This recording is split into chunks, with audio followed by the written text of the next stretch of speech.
정말 무덥습니다. 그렇죠? 이 장마가 이게 한 두어 번 비 오고 나서 그냥 끝나버리고 불볕더위가 이어지는데 건강관리를 모두 잘 하십시오.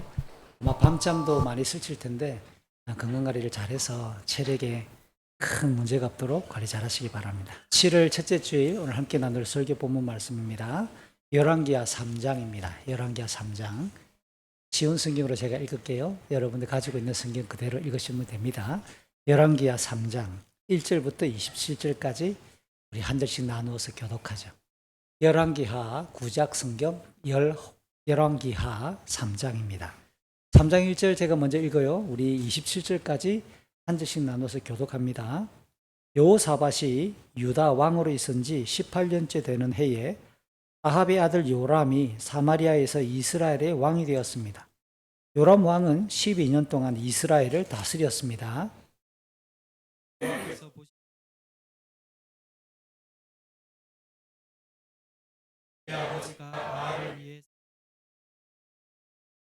그러나 이스라엘 백성이 죄를 짓도록 만든 느밧의 아들 여로보암의 죄는 그대로 따라했습니다. 그는 죄에서 돌이키지 않았습니다. 모압 왕 메사는 양을 치는 사람이었습니다.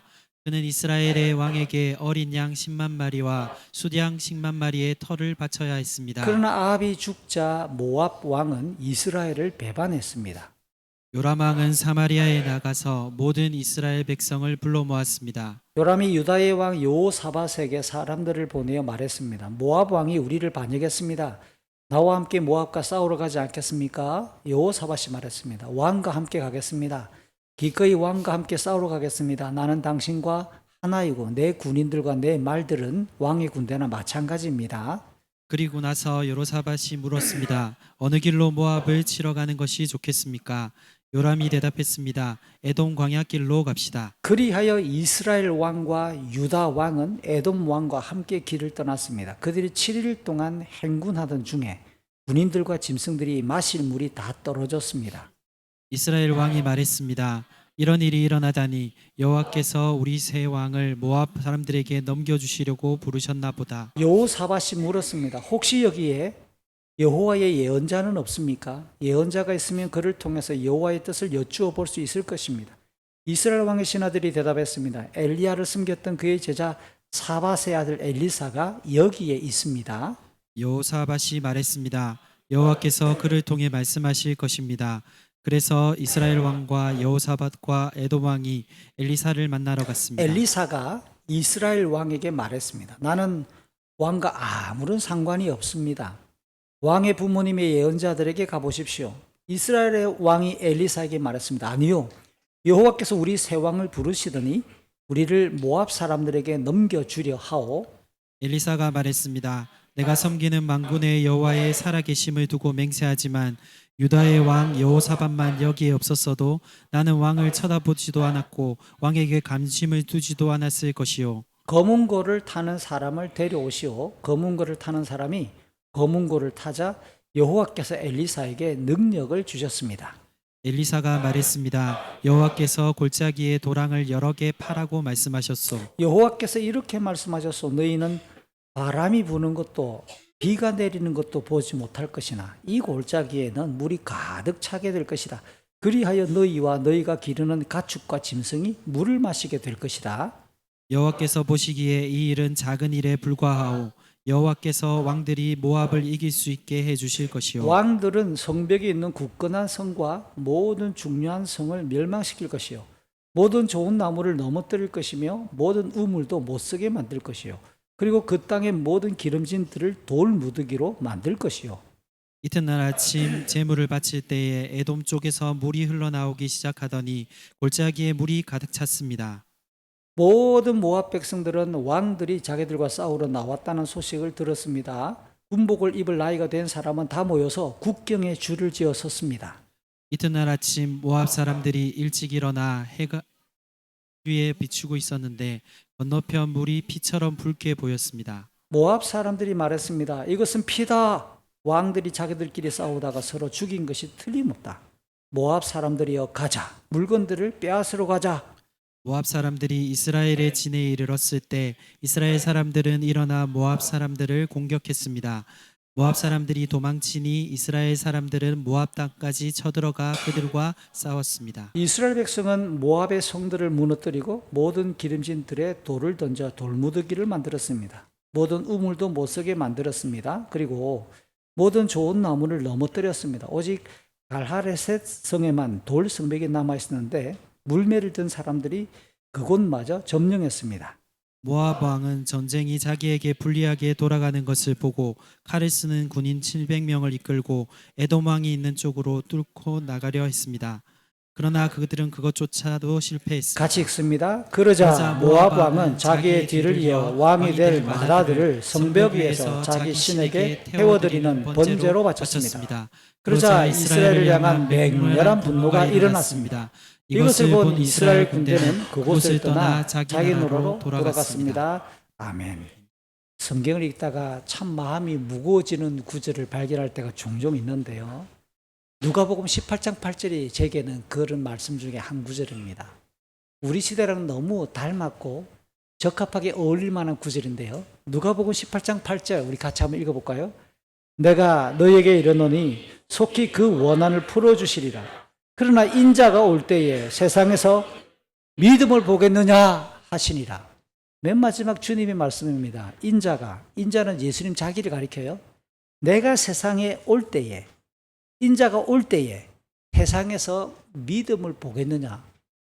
좋은 말 같습니까? 좀 어두운 말 같습니까? 이게 기분 좋은 말 같습니까? 좀 답답한 말씀 같습니까? 주님이 인자가 올 때에 예수님이 이 땅에 재림하실 것을 전제합니다.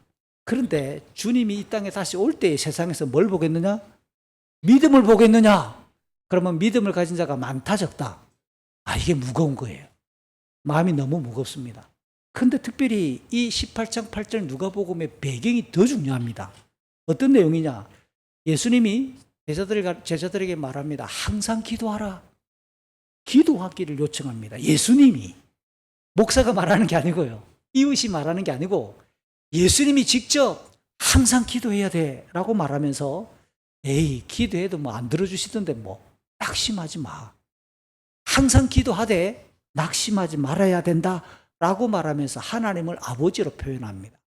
그 하나님 아버지께서는 자기가 택하시고 부르신 자기 백성들의 그 기도라는 게 필요함 때문에 하나님께 도움을 요청하는 거잖아요. 그 필요하면은 궁핍함도 포함되고 억울함도 포함되고 질병도 포함되고 다양한 시련과 고통이 다 필요한 거예요. 막막하거든요. 그러니까 예수님이 말합니다. 하나님께서는 성도가 부르짖는 그 기도에 고통과 서려 있는 원한과 모든 그 고난을 다 하나님이 들으시고 풀어주시는데 하나님 입장에서 오래 참지 않아. 우리가 생각할 때는 어떤 기도는 평생 가도 안 응답될 수도 있긴 하지만 하나님 입장에서는 가장 최고의 기도를 응답하시기 위해서 오래 참지 않으셔 라고 말하면서 오늘 이 말씀을 했다는 거예요. 이런 맥락을 보면 바리새인들이 먼저 하나님 나라가 언제 예수님께 임합니까? 라는 질문에 이어졌거든요. 그래서 이미 하나님 나라는 예수님이 이 땅에 처음 오실 때부터 시작되어졌으나 이 땅에 예수님이 다시 오실 때에 재림하실 때에 그 하나님 나라는 완성될 것입니다. 그러면서 성도는 예수님이 이 땅에 오셨다가 재림하시는 그 사이의 기간 한번 따라할까요? 종말, 말세, 마지막 시대. 신약 성경은 예수님이 처음 오셨던 때로부터 재림할 때까지의 그 간격을 마지막 시대다, 종말이다, 말세다라고 퉁칭해서 말합니다. 이럴 때 조금 전에 제가 설명했던 대로 어떤 과부의 이야기를 빗대면 억울함을 당할 일이 생기는 거예요. 고난이 있는 거예요. 기도할 일이 계속해서 우리에게 끊이지 아니하고 찾아오는 거예요. 고통스러운 고난과 시련이 계속 온다라는 말이에요.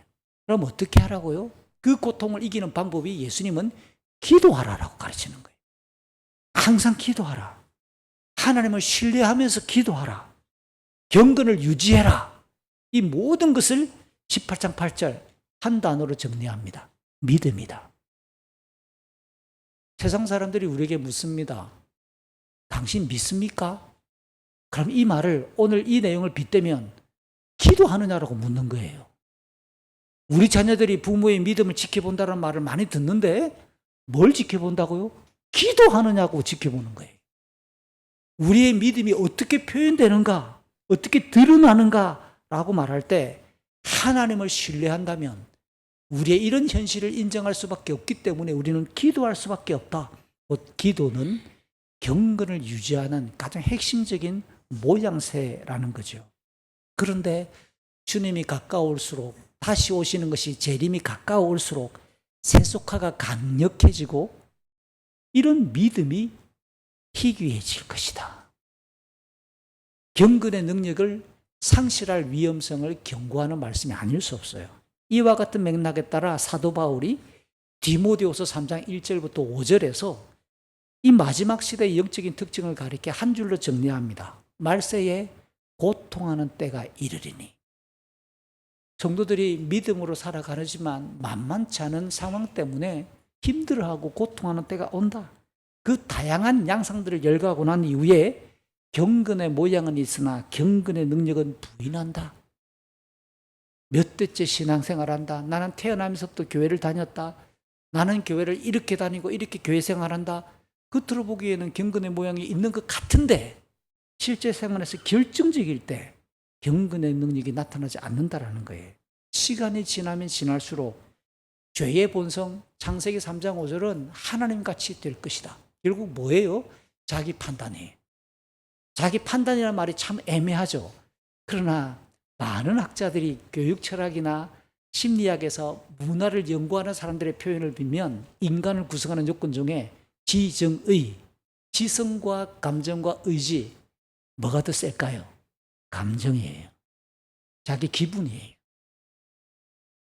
그렇게 서운함이란 단어는 우리 시대의 사탄입니다.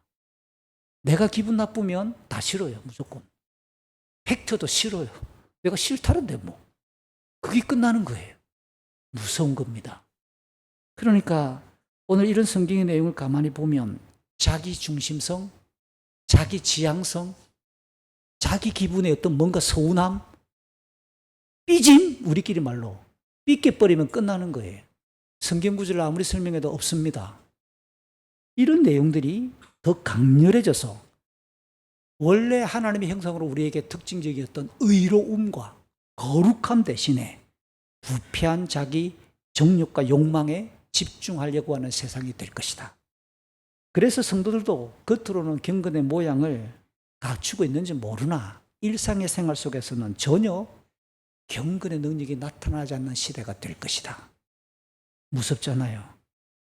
그러면 지금 우리는 오늘 이 성경이 기록된 시대보다 2000년이나 더 후퇴하고 시간이 지났으니까 성경이 기록되었던 그 시점으로부터 더 강렬해지고 굉장히 더 활기를 치고 있는 죄성의 이런 사회 문화 속에서 바르고 건강한 믿음을 어떻게 지킬 수 있는가?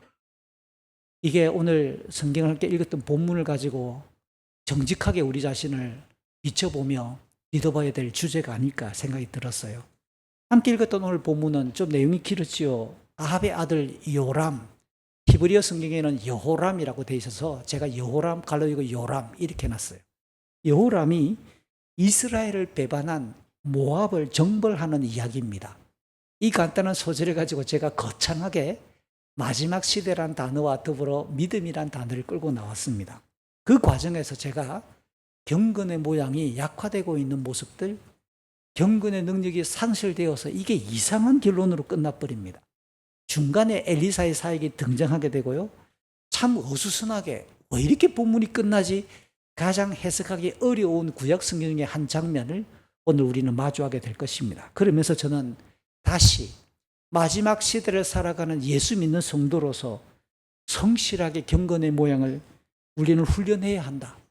그래서 우리에게 경건의 능력이 약화되지 않도록 우리는 영적으로 깨어 있어야 한다라는 것을 주제로 말씀을 나누고자 합니다. 지난주에 나누었던 오늘 본문의 앞서 내용인 2장 14절부터 27절의 내용을 간략하게 정리해 보면 엘리야가 승천한 이후에 그 선지자 사역을 계승하는 엘리사가 맞닥뜨렸던 처음 세 가지 장면이었습니다. 이 여리고의 선지 성도들의 모습을 보여주는데 얼마나 영적으로 미숙하고 어리석은지요. 하나님이 엘리야를 데려가다가 공중에서 어딘가에 떨어뜨린 것 같으니까 찾으러 가겠다. 이게 신학생들의 발언입니다. 그리고 여리고에 머물렀을 때 그곳에 물이 너무 악해서 하나님께 징벌받았던 땅 여리고를 마주했지요. 베델로 올라가니까 어린아이들이 쭉 나와가지고 대머리에 올라가라, 사라져버려라, 꺼져버려라, 막 조롱과 경멸하고, 그래서 하나님의 선지자, 하나님의 말씀과 하나님의 신앙을 짓밟는 분위기를 마주했습니다. 절대로 호락호락하지 않는 진짜 마지막 시대의 절정 같은 그런 모습들이 계속 엘리사가 마주하는 현실이에요. 아니, 하나님께로부터 능력을 받아서 말씀을 선포하고 사람들을 세워나가는 신앙의 지도자가 된 이 엘리사가 처음 마주한 세 가지 장면은 참 그에게 이 비단길이 깔린 게 아니라 거친 황무한 땅을 들어선 것 같은 그런 척박한 현실이었죠. 그러면서 엘리사가 굴하지 아니하고 하나님을 바라보며 묵묵하게 믿음으로 자기의 길을 걸었더라 라고 하는 주제로 말씀을 살펴드렸어요. 이제 오늘 이 3장 이야기가 엘리야와 엘리사의 사이 이야기를 쭉 해오다가 왕들의 이야기로 잠시 돌아옵니다. 먼저 1절, 2절, 3절을 보니까 남유다에는 여호사밧 왕이 18년째 통치하고 있어요. 여호사밧 왕 18년에 북쪽에는 아합의 아들 여호람이 사마리아에서 왕이 되어서 12년간 다스렸다라는 진술을 합니다. 그런데 이 여호람 왕이 어떤 사람이냐? 여호와 보시기에 악했다. 악했는데 비교를 해보면 아버지 아합, 어머니 누굴까요? 1번 이세벨, 2번 마리아. 정답은 이세벨. 이 아버지 아합하고 엄마 이세벨이 얼마나 악독했는지 오늘 열왕기서의 저자가 이렇게 코멘트를 평가를 합니다. 여호와 보시기에 악했지만 부모에 비해서는 좀 덜 악했다. 그러니까 아합은 역대급인 겁니다. 왜, 어떻게? 근거가 뭐냐? 그 아버지 아합이 세웠던 돌 우상들을 없애버렸다. 아들이 아버지가 세웠던 이 종교 형상물들을 그냥 없애버리는 거예요. 되게 가나안의 신화를 반영하는 돌 우상은 바알입니다. 나무 우상은 여자를 빗댄 목상인 아세라입니다. 물론 초대왕 여로보암이 죄악과 금송아지를 만들어서 백성들로 하여금 우상숭배하게 함께 만들었던 그런 죄악에서는 이 여호람도 돌이키지 않아 여전히 악을 범하고 있다라고 하는 평가를 덧붙여 줍니다. 이 말에서 우리는 우선 두 가지를 정리할 필요가 있습니다. 첫 번째, 1절에 나오는 남유다의 여호사밧 왕 18년이라는 이 표기가 먼저 1장 17절 몇 주 전에 살폈는데요. 그때는 어떻게 되어 있느냐? 여호사밧의 아들 여호람 2년째에 북이스라엘에서 똑같은 이름인 여호람이 왕이 되었다. 1장 17절은 남유다의 왕이 여호람이라고 이야기를 하고 오늘 3장 1절은 여호사밧이라고 말을 하는 겁니다. 이게 어떤 것일까요? 혼란을 일으킬 수 있다는 겁니다. 이럴 때는 이렇게 열왕기서를 읽을 때 여러분 이해하셔야 됩니다. 남유다의 여호사밧이 혼자 통치하는 게 아니고 아들을 이미 왕권을 주가지고 아버지와 아들이 동시에 섭정 공동 통치를 이어가는 겁니다. 여호사밧 입장에서는 18년째고 아들 입장에서는 2년째 공동으로 지금 보좌에 같이 앉아가지고 의논하면서 나라를 다스려가는 통치, 이런 일들이 열왕기서에 보면 종종 나타납니다. 주로 아버지가 아프거나 아버지가 혼자서 뭔가 내릴 수 없을 만한 상황일 때 아들을 미리 왕권을 주어서 아버지와 아들이 협의해서 나라를 다스려가는 섭정 통치가, 공동 통치가 진행되고 있는 그림으로 보면 이런 혼란을 여러분이 이길 수 있을 겁니다. 두 번째, 지금 이 북이스라엘의 여호람이 아합 아버지가 세웠던 도루상들을 파괴했다라고 하는 기사가 나왔는데, 이게 뒤로 가면 그 뒤가 어디까지자 10장 27절까지 후로 쭉 가보면 열왕기하 10장에 보면 그때도 북이스라엘의 왕은 여호람이에요. 그러니까 오늘 보면 3장부터 시작해서 열왕기하 10장까지는 북이스라엘 12년 동안 다스리고 있는 여호람 왕의 이야기가 쫙 이어지는데, 왕의 이야기는 싹 배경이고 엘리사의 사역이 쫙 열거되는 겁니다. 그런데 10장 27절을 보니까 북이스라엘 왕 여호람이 죽는데 어떻게 죽느냐? 그냥 죽는 게 아니에요. 자기 밑에 부하 장군이었던 예후가 반란을 일으켜서 이 여호람 왕을 죽이는 겁니다. 그때 예후 장군이 북이스라엘 왕 여호람을 죽이고 난 이후에 어떻게 기록되어 있느냐? 그가 세웠던 돌 우상들을 깨뜨렸다. 야, 이게 그러면 오늘 본문하고 연결시켜 보세요. 오늘 본문에서 여호람은 왕이 되면서 아버지가 세웠던 돌 우상 바알을 부서뜨렸다고 했는데 10장 가서는 그가 세웠던 돌 우상이 또 있다. 그럼 이게 뭐지? 라는 혼란을 가져다 올 수 있다는 겁니다. 어떻게 이건 이해할 수 있을까요? 첫 번째는 이렇게 해석이 가능합니다. 아버지 아합이 돌 우상을 하나만 세웠겠어요? 전국 방방곡곡에 마을마다 세웠겠어요? 많이 세웠겠죠. 그 중에 일부만 없앨 수도 있다는 겁니다. 두 번째는 좋아요 그러면 아버지가 세웠던 돌 우상들을 완전히 제거했다고 칩시다. 지금 왕이 되자마자 그런데 통치기간이 12년입니다. 부사놓고 시간이 지날수록 아닌가비어 다시 세우는 거죠. 그렇게 두 가지 중에 하나겠죠. 어쨌든 이런 식으로 본다면 이렇게 성경을 읽어 나가다가 내용이 충돌하는 것처럼 보이는 장면들은 언제든지 바르게 해석 가능하다라는 겁니다. 어쨌든 북이스라엘의 새로운 왕이 된 이 여호람의 중심 자체는 여전히 악이 가득 차 있습니다. 왜 악이 가득 차 있다고 제가 평가할까요? 백성들에게 여호와를 신앙하도록 안내하려는 선하고 거룩한 의지가 없다라는 겁니다. 신명기 17장 18절 이하 율법에 의하면 언약 사회에 이스라엘의 왕이 해야 될 가장 중요한 역할은 뭐냐? 하나님 앞에 백성들이 그 말씀을 기반으로 살도록 경건을 격려하고 하나님을 예배하도록 백성들을 격려하고 북돋아주며 그렇게 통치하는 것이 이스라엘 사회의 왕이 해야 될 가장 중요한 역할이라는 거예요. 저는 다른 거는 모르겠습니다. 혹시 저를 보고 정치적으로 어떻게 판단하실지 모르지만 한 달 사이에 대통령이 바뀌고 난 이후에 제가 제일 고맙게 생각하는 새로 뽑힌 대통령의 멘트입니다. 이 사람이 국무위원들을 모아놓고 하는 말이 뭐라느냐? 우리가 쓰는 한 시간은 5,200만 시간입니다. 5,200만의 백성들을 대표해서 우리는 백성들의 의회를 백성들을 섬기는 짐뿐이니까 여러분의 한 시간은 5,200만 시간이고 우리의 1분은 5,200만 분이다. 저는 이 인식 자체가 대통령이 가져야 될 바른 인식이죠. 김밥 먹어가면서 국무위원 하잖아요. 토요일인데도 국무위원을 하잖아요.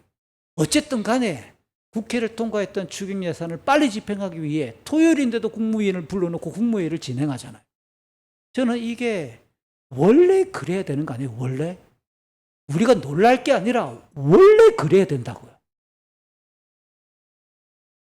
이스라엘의 왕은 어떤 사람이냐? 하나님 앞으로 돌아와 하나님을 예배하고 하나님의 말씀이 눈에 보이듯이 집행할 수 있는 사람. 이게 이스라엘의 원래 왕이어야 되는 거예요. 열왕기가 강조하는 왕의 모습이 그건데 여호람은 그런 모습이 전혀 드러나지 않기 때문에 여전히 그의 중심은 악하다고 제가 말하는 겁니다. 이어지는 4절부터 8절의 내용을 보니까 이제 이 북이스라엘의 왕 여호람이 모압 정벌을 주도합니다. 모압은 사무엘하 8장 22절 다윗 시대입니다. 다윗 시대 이후로부터 지금까지 계속 모압은 이스라엘에게 조공을 바쳐왔던 속국이었어요. 오랜 기간 동안. 모압의 왕은 메사라고 하는 사람이었는데 양을 치는 사람이었어요. 그러니까 모압의 주된 생산품은 뭐냐? 양털인 거예요. 양털, 양고기. 여담입니다만은 혹시 다음에 여러분이 기회를 얻어 튀르키예나 요르단 쪽으로 혹시 여행을 갈 기회가 생기면 꼭 그때 제 말을 감동삼아 실체 실행해 보십시오. 양고기를 꼭 먹으러 가십시오. 한국에서 먹는 양고기는 아우 잡내 나고 노린내 나는데 여러분 다릅니다. 그 사람들의 그곳에 가면 우리 삼겹살 먹는 주식입니다. 얼마나 값싸고 많이 먹는지요, 맛있는지요. 양고기, 그다음 양털, 이게 그쪽의 주산물이거든요. 이 모압 땅이 바로 그것이 주된 상물입니다. 그래서 어떻게 이스라엘에게 바쳤느냐? 해마다 어린 양 10만 마리 그리고 수량 10만 마리의 털을 깎아서 이스라엘에 항상 바쳐왔던 거예요. 그러다가 열왕기가 시작되는 1장 1절 아합이 죽고 그의 아들 아하시아가 즉위할 때 이 모압이 판단할 때는 아마 국정원 스파이를 통해 공공실을 통해 들었겠지요. 야, 북이스라엘 왕이 바뀌고 나니까 별거 아닌 건가 봐. 힘이 약해져서 국력이 쇠약해졌다고 판단해서 조공을 뚝 끊어버리고 배반했습니다. 아시아도 왕이 되자마자 2년 만에 죽었어요. 죽고 난 이후에 이 아시아는 아들이 없었기 때문에 아합의 또 다른 아들이고 아시아의 형제, 동생인 오늘 본문 여호람이 왕이 된 겁니다. 그러면 모압으로부터 지금 2년 동안 와야 될 양털이 안 오고 있어. 같이 와야 될 양고기가 안 오는 겁니다. 먹어야 될 양고기 안 오고 이걸 가공해야 되는데 양털이 안 오는 겁니다. 이스라엘 입장에서는 속상하지요.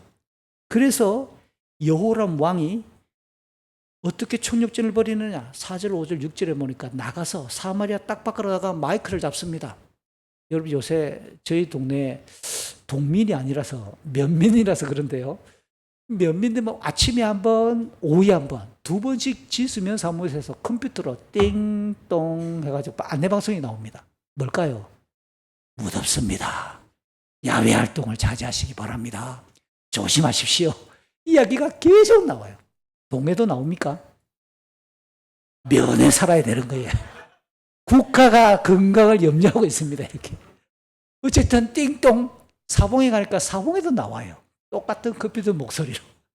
이게 면민들 이게 밖에 반일 하지 말라고 이렇게 밖에 나가 쓰러진다고 막 이야기가 나오는 겁니다. 이 여호람이 마이크를 잡고 뭐라고 말했을까요? 모든 이스라엘 남자들이여 다 나와라. 이 중요한 단어가 모든이에요. 모든 이스라엘 백성들을 다 불러 모았어요. 이 말은 모압을 향해서 총력전을 펼치겠다는 겁니다. 나라의 국군을 걸겠다는 거예요. 저는 이런 성경 읽을 때마다 간혹 좀 약간 우스개 삼아 하는 이야기입니다만은 모든 남자들이 왕과 함께 다 가버리면 북쪽에서 적들이 쳐들어오면 그냥 솔라상 뺏기는 거 아니에요. 그만큼 이거는 위험하고 대단히 전체 이 북이스라엘 입장에서는 나라의 총운을 걸고 지금 총력전을 펼치겠다. 한번 건드려보고 말지 혼내주고 말겠지가 아니고 죽기 아니면 살기로 달라붙어야 된다라고 지금 이렇게 북이스라엘이 덤벼드는 겁니다. 왜 이렇게 심각하게 달려들까요? 양털 10만 마리 10만 마리 그것 때문에 왜 이렇게 여호람 왕은 왕이 되자마자 북운을 걸고 나라의 운명을 걸고 총력전을 펼칠까요? 아마 제가 생각할 때는 3가지 정도의 이유가 있어 보입니다. 첫 번째는 모압뿐만이 아니에요. 지금 주변에 온갖 주변국들이 있는데 주변국들은 눈을 크게 뜨고 스파이들, 정보원들을 계속 이스라엘 사마리아 주변으로 사람들을 보내면서 정보를 수집하는 통에 야 모압이 반란을 일으켰대. 모압이 끊었대. 그러면 지금까지 주변국들도 계산을 할 거 아니에요. 이런 걸 계산해 보면 모압 하나가 아닙니다. 아합이 죽고 아시아가 죽고 연달아 2년 사이에 2명의 왕이 연달아 죽었대. 이번에 새로 들어섰던 이 여호람은 어떤 녀석인지 모르겠네 라고 하는 막 저울질을 하고 있는 이 분위기에 이스라엘의 군력이 약해졌다는 소문이 국제적으로 퍼질 경우 이거는 걷잡을 수가 없겠다라는 것 때문에 시범 삼아 이거부터 쳐야 된다라고 하는 것을 명운을 걸었을 겁니다. 두 번째, 방금 제가 이야기했던 것처럼 2년 동안 왕이 연달아 2명이 죽었다. 아버지의 왕, 아들 왕이 연달아 죽었다. 이스라엘 국내 분위기는 또 어떨까요? 야, 이게 뭐야? 우리 왕이 또 연달아 죽네? 국민들의 마음도 뒤숭숭할 거 아니에요. 막 이렇게 뒤숭숭하니까 국내의 분위기도 쇄신시키죠. 그러면 하나로 만들어야 됩니다. 어딘가에 집중시켜가지고 딴 생각 못하도록 집중시켜야 되는 거 아니에요. 그래서 그곳으로 집중시키기 위해 모압으로 가자라고 이렇게 이야기합니다. 마지막 3번째가 그동안 받아왔던 양털이 이게 경제적 가치로 따져보면 만만치 않은데 계속해서 그것을 유지하기 위한 목적도 포함되었겠지요. 여호람 왕은 남유다의 왕 여호사밧에게도 사람을 보내어서 모압의 이 정벌에 함께 합시다 동행을 제안을 했습니다. 7절이죠. 여호사밧은 전반적으로 우리가 지나왔던 성경 말씀에 의하면 여호와 보시기에 올바르다고 평가되었던 의로운 왕이었어요. 그런데 이 여호사밧의 실정 중에 하나가 아합의 딸 아달랴를 며느리로 삼아서 가족 관계를 형성하는 가운데 동맹을 맺었다라는 것이 있었어요. 그리고 아합을 도와 아람 정벌에도 열왕기상 22장에 한번 참여해 보았던 경험이 있습니다. 짐작하건대 여호람이 남쪽의 여호사밧에게 사람을 보내가지고 어떻게 설득하고 제안했을까요? 여호와를 경외했던 이 여호사밧이 어떻게 그 제안을 받아들였을까요? 아마도 짐작을 먼저 해보는 것은 여호사밧이 왜 아합의 딸을 며느리로 삼고 불의하고 악한 이 집안과 함께 손을 잡으면서 동맹을 체결했을까라고 따져볼 때 아합 시대의 북이스라엘의 국력과 경제력이 남쪽 왕이었던 이 유다 그리고 여호사밧의 상황에 보다 더 강력했기 때문에 어쩌면 여호사밧이 정치적으로 어쩔 수 없는 선택으로 그렇게 했을 가능성도 있는 겁니다. 그러면서 여호람은 아버지 아합 때 맺었던 가족 동맹을 여호사밧 왕이시여 기억하시지요? 그럼 형제관계를 따져보면 북이스라엘의 여호람이랑 이 여호사밧의 며느리 아달랴는 남매지간인 거예요. 왕이시여 여동생 잘 있습니까? 뭐 이런 식의 이야기를 하면서 여동생 얼굴을 봤어도 같이 참여하시지요? 뭐 이런 얘기를 했겠죠. 거기다가 그것만 하면 너무 속내비치니까 어떤 말까지 양념을 쳐야 하나님을 경외했던 여호사밧이 확 딸려올까요? 우리가 하나 아닙니까? 우리는 하나님의 백성 아닙니까? 우리는 언약 백성 아닙니까? 언약 백성을 배반했던 저 이방의 나라를 치기 위해 할례 없는 저 땅을 치기 위해 우리 할례 받았던 이스라엘 사람들을 언약 유다 백성들은 하나가 되어 여호와의 이름으로 가야 되지 않겠습니까? 분명히 신앙의 명분도 덧대었을 것입니다. 그러니까 여호사밧은 가족 동맹과 더불어 여호와의 이름으로 한 민족 공동체라는 사실을 잘 알고 있는 입장에서 거절할 이유가 없었겠죠. 흔쾌히 그 제안을 수용합니다.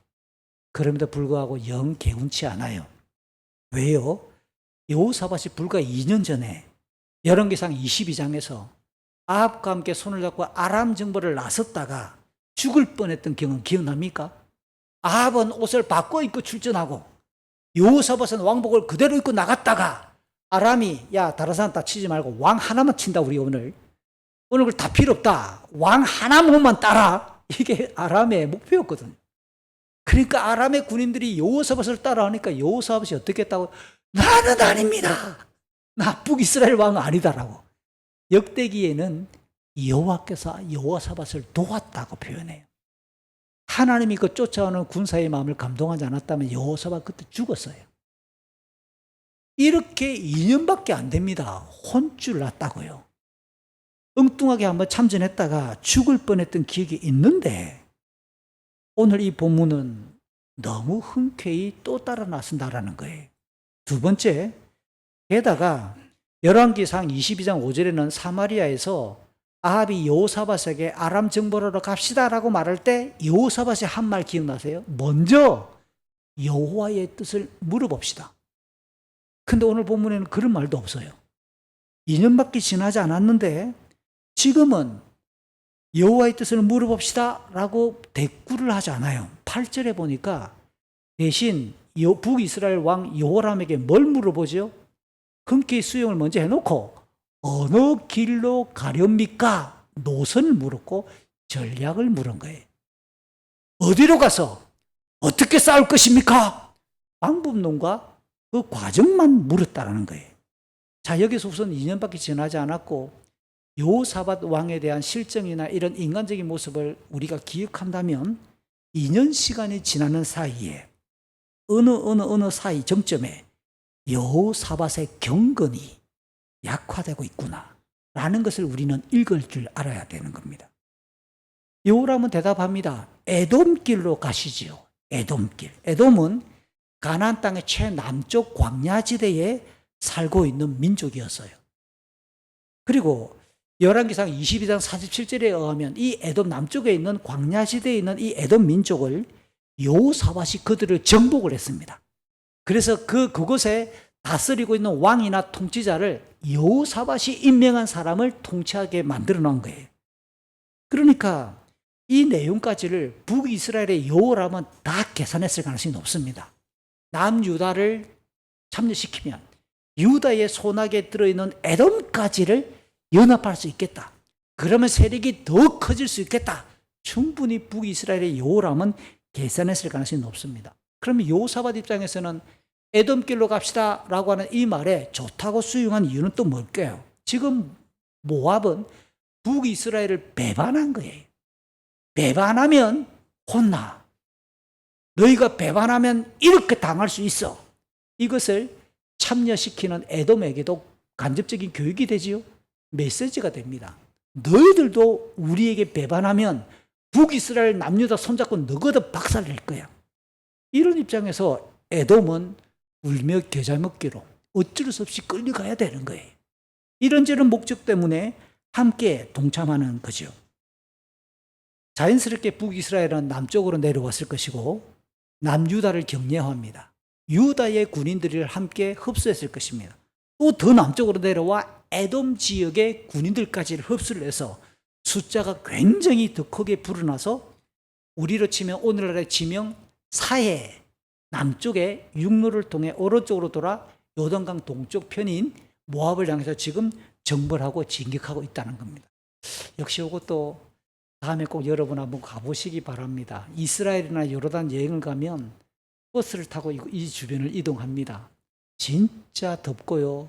광야지대입니다. 이렇게 그곳으로 쭉 진격을 하는데 덥다. 그럼 뭘 소비해야 됩니까? 우리는 얼음 이렇게 말하지만 얼음이 없던 시대에는 물이죠. 물 없으면 이 광야지대를 통과할 수가 없는 거예요. 북이스라엘과 남유다, 에돔의 이 삼국 연합국은 모압을 향해서 길을 떠났는데 그만 7일 만에 낭패를 당하고 맙니다. 어마어마한 공경에 처하고 맙니다. 9절부터 12절을 보니까 준비해 갔던 물이 다 떨어져 버렸어요. 그리고 주변에도 물을 구할 수 없게 되었습니다. 그랬더니 군인들과 짐승들이 심한 갈증에 빠진 난감한 상황을 우리에게 그대로 실시간으로 중계해 주는 내용이 9절부터 12절입니다. 그러자 먼저 이 정보를 제안했던 북이스라엘의 왕이 아마 미안하기도 하고 멋쩍기도 하고 이 곤란하니까 아무 말도 안 하면 더 미안하니까 한마디를 먼저 내뱉습니다. 그 말이 뭐냐? 갑자기 10절에 보니까 여호와 하나님의 이름을 부릅니다. 여호와 하나님이요. 여호와께서 우리 이 새 왕을, 새 나라를 모압의 손에 넘겨주기로 작정했구나. 하나님께서, 여호와께서 우리를 모압의 손에 죽이기 위하여 부르셨구나 라며 탄식 아닌 탄식을 막 그냥 쏟아내기 시작합니다. 여호람 왕이 여기서 언약의 하나님 여호와의 이름을 불렀다고 해서 경건하다, 정신 차렸다 라고 이해하는 것은 섣부릅니다. 아합이 아람을 향해 출정할 때 모였던 400명의 이 우상의 선지자들도 여호와의 이름을 막 되뇌었잖아요. 여호와께서 이기게 하실 것입니다. 여호와께서 이기게 하실 것입니다. 이 말은 가나안 땅의 신앙 자체가 다신주의예요. 바알도 믿고 아세라도 믿고 모시란 신도 믿고 가나안 신화에 등장하는 신이 그리스 로마 신화에 등장하는 신만큼이나 굉장히 많아요. 그러니까 이 신화를 다신주의를 경배하는 사람 입장에서는 여호와의 이름은 여러 신들 중에 하나라니까요. 그러니까 여호와의 이름을 부르는 것은 별로 어렵지도 않아요. 양심에 거리낌도 없습니다. 게다가 이 연합국 중에 지금 누가 참여하고 있죠? 여호사밧이. 여호와 하나님을 믿는 솔로몬의 후예고 다윗의 후예로서 성전이 있는 예루살렘을 왕궁으로 삼는 이 여호사밧과 함께 출정하고 있잖아요.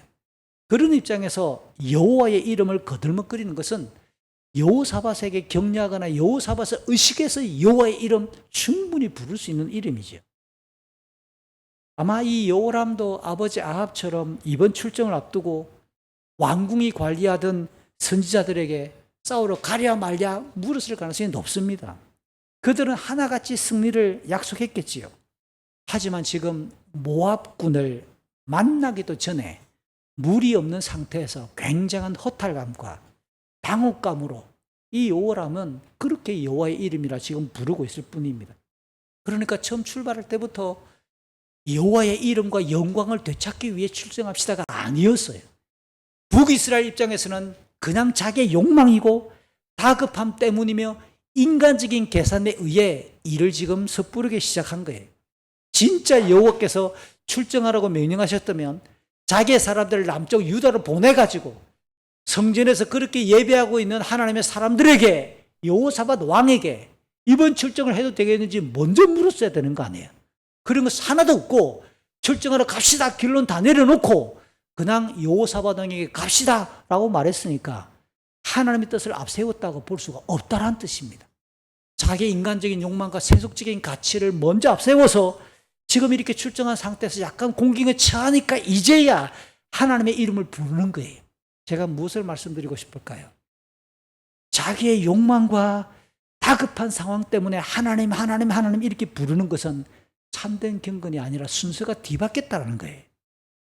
그건 기복신앙이라고 말하고요, 미신이라고 말하는 거예요. 하나님의 뜻과 영광을 최우선에 내세울 때 오히려 그 하나님의 뜻 앞에서 자기의 욕망과 자기를 부인하고 꺾을 때 성경은 참된 경건이라고 말하잖아요. 순서가 뒤바뀌었어요. 본질적인 태도와 자세가 뒤바뀐 상황이라는 거예요.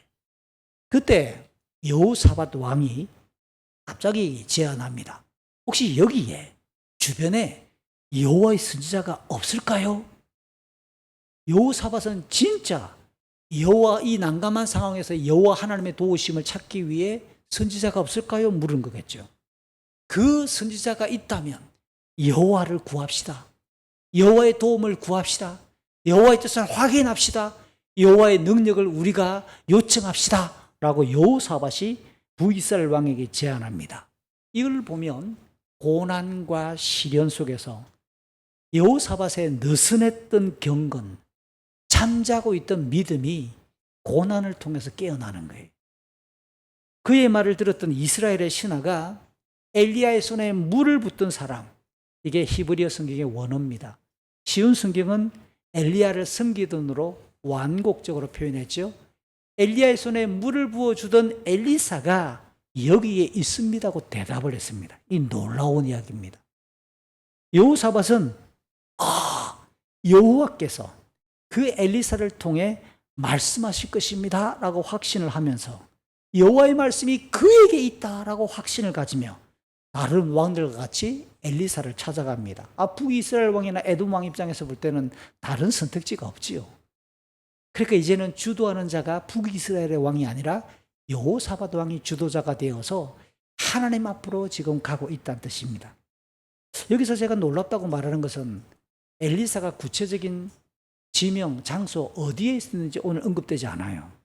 두 번째, 이스라엘의 이 신하는 어떻게 엘리사가 거기에 있는지 아는지, 어떻게 거처를 파악하고 있는지 이것도 감추고 있어요. 지금 싸우러 왔는데 엘리사가 여기까지 와 있다는 것을 어떻게 알았을까? 인스타그램 봤을까요? 이거 어떻게 알았을까? 뉴스를 나왔을까? 세 번째, 이 엘리사가 지금 여기에 있다고 말하는 그 여기는 지금까지 등장하고 있는 엘리사의 동선하고는 관계가 없는 곳입니다. 열왕기하 2장에 나왔던 엘리사의 동선은 요단강 주변, 여리고, 베델, 갈멜산, 사마리아, 그럼 길갈 이런 곳이에요. 지금 이들은 사해 아래쪽 돌아서 오른쪽으로 왔기 때문에 여기서 여리고까지 가려면 한참 위로 올라가서 강을 건너가야 돼요. 이게 가까운 곳은 아니거든요. 차가 있으면 뭐 한두 시간 만에 갈 수 있을지 모르나 걸어서 가려면 만만치 않은데 어쨌든 엘리사의 동선하고도 오늘 지금 이들이 공경에 처해 있는 이곳은 만만치 않은 이격된 거리가 떨어져 있는 곳이에요. 그런데도 불구하고 확실한 것은 우리가 기억할 수 있는 것은 기가 막힌 눈으로 확인할 수 없는 하나님의 일하심, 하나님의 감동하심이 엘리사가 지금 그 주변에 있고 하나님의 섭리 속에서 지금 엘리사와 공경에 처한 이 연합군의 만남이 이루어지고 있다. 우리는 이렇게 이해하는 거예요. 이건 과학으로 설명이 안 됩니다. 상식으로도 설명이 안 됩니다. 온 우주의 창조자이신 그 하나님이 자기 백성들의 머리털까지 다 헤아릴 뿐만 아니라 졸지도 아니하시고 주무시지도 아니하신다는 전능하신 그 하나님은 자기 백성들이 어디에 있는지 지켜보고 계신다 라고 하는 이런 말씀에 따라 우리는 아멘하고 받는 거예요. 그러니까 우리의 머리로 우리의 경험으로 납득되지 않는 어떤 상황에서도 하나님은 분명히 우리의 기도에 응답하실 하나님의 사실을 믿었으면 좋겠습니다. 성경이 가르치는 하나님은 그와 같은 하나님이시거든요. 주목해야 될 상황이 있습니다. 그게 뭐냐? 여호사밧이 여호와의 말씀을 들으려 한다라는 이 점이에요. 여호사밧은 이 고난 속에서 여호와의 선지자를 찾을 수 있고 하나님의 말씀이 그 선지자에게 있다라고 하는 이 확신이 어떻게 비롯되었을까라는 점이에요. 역대기 성경 같은 내용을 다루고 있는 역대기에서 17장을 보면 여호사밧에 대해서 오늘 열왕기서가 설명하지 않는 좀 풍부성한 내용들이 막 나와요. 역대하 17장 7절 이하를 보니까 여호사밧이 왕이 되자마자 한 3년쯤 지났을 때에 왕궁의 신하들과 레위인들과 제사장들을 유다의 마을들 곳곳으로 이 지도자들을 보내어서 백성들에게 뭘 시키느냐? 율법을 가르칩니다. 율법을 외우게 하고 율법을 가르치면서 말씀 운동을 일으켜요. 그 결과 하나님께서 주변국들이 싸움을 걸어오지 못하도록 막았고 여호사밧은 더욱 강해졌다라고 그렇게 기록합니다. 그러니까 여호사밧은 하나님의 말씀이 얼마나 강력한 실제적인 능력인지를 왕위에 올랐을 때, 오늘 본문은 18년째예요. 15년 전 그가 왕이 되자마자 3년 차지에 백성들에게 말씀을 가르쳤던 운동이 깨어날 수 있는 경험이죠. 그리고 역대하 20장에 보면 주변국들이 전쟁을 걸어올 때 유다를 향해서 여호사밧이 했던 일들 중에 하나는 여호와 하나님께 기도합니다. 그리고 우리가 잘 아는 것처럼 찬양대를 조직해가지고 전쟁터에 찬양대를 앞세워서 나가서 싸워서 이기잖아요. 이런 일들이 역대기에 기록되어져 있는 장면들입니다. 이를 볼 때 여호사밧은 여호와 하나님의 말씀을 들으며 기도하고 하나님이 개입할 때 충분히 이길 수 있다라고 하는 이런 경건의 모양이 갖추어져 있던 사람이었어요. 여호람의 제안으로 처음 출전할 때는 이런저런 시간이 좀 지나갈 때는 좀 이 경건의 모습이 느슨해지고 영적인 긴장이 풀어진 상태일 수 있지요. 그러다가 고난이 오니까 위기 속에서 가난한 심령으로 그는 그의 잠자던 경건이 깨어나 여호와 하나님을 찾고 있다는 겁니다. 여기서 한 가지만 더 사족을 붙이지요. 여러분, 고난 속에서 기도하시겠습니까? 고난이 안 왔으면 좋겠습니까? 고난이 안 오려면 우리의 잠자는 경건이 잠 안 자게 만들어야 되죠. 이게 깨어있는 겁니다. 굳이 고난이 와야 얻어 터지고 나서 돌아오시겠어요? 아니면 평소에 잘하겠어요? 뭐 이 말이죠. 경건은 평소에 지속되어져야 되고 훈련되는 모양과 그 과정에 의해서 진짜 시험이 발생하고 위기가 발생하고 시련이 올 때 고난이 닥치면 하나님의 도우심을 구하는 그 계기로 반짝반짝반짝 평소의 내공을 가지고 빛을 발하는 것이 경건의 특성이라는 사실을 꼭 기억해 주시길 바랍니다. 드디어 13절과 14절, 제가 드디어라는 부사를 쓰는 이유가 여기 나옵니다. 엘리사가 선지자로서의 단독 사역을 시작하면서 처음으로 북이스라엘의 왕과 대면하는 장면입니다. 전쟁 중에 엘리사는 여호람 왕에게 다짜고짜 따집니다. 내가 당신과 무슨 상관이 있냐고. 그러면서 당신 아버지의 예언자들, 당신 어머니의 예언자들이나 찾아가십시오 라고 그냥 막 엘리사가 북이스라엘 왕에게 된통 타박하는 거죠. 땅의 절대 권력자잖아요. 그 앞에서도 여호와의 선지자로서 절대 굽힘이 없고 하나님의 말씀을 바탕으로 당당한 엘리사의 모습이 첫 대면 장면입니다. 도리어 분위기로 보면 이스라엘 왕이 의리되었습니다. 다급하게 도움을 요청합니다.